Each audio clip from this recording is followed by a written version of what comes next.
தமிழக பாஜகவுக்கு விரைவில் புதிய தலைவர் தேர்வு செய்யப்பட இருக்கிறார் என்று தகவல் வெளியாகியுள்ளது. இந்த மாதத்திற்குள் அறிவிப்பு வெளியாகலாம் என்றும் கூறப்படும் நிலையில் அண்ணாமலை புதிய தலைவருக்கான ரேஸில் நான் இல்லை என்று கூறிவிட்டார். அதோடு யாரையும் நான் ரெக்கமெண்ட் செய்யவில்லை என்றும் கூறியுள்ளார்.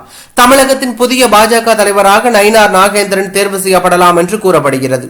அதே சமயத்தில் வானதி ஸ்ரீனிவாசன் மற்றும் தமிழிசை சவுந்தரராஜன் ஆகியோரும் புதிய தலைவருக்கான ரேஸில் இருப்பதாக கூறப்படுகிறது.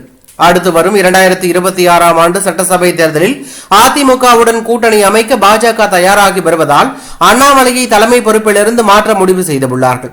இந்நிலையில் தற்போது புதிய தலைவராக சரத்குமார் மாநில தலைவராக தேர்வு செய்யப்பட இருக்கிறார் என்று கூறப்படுகிறது.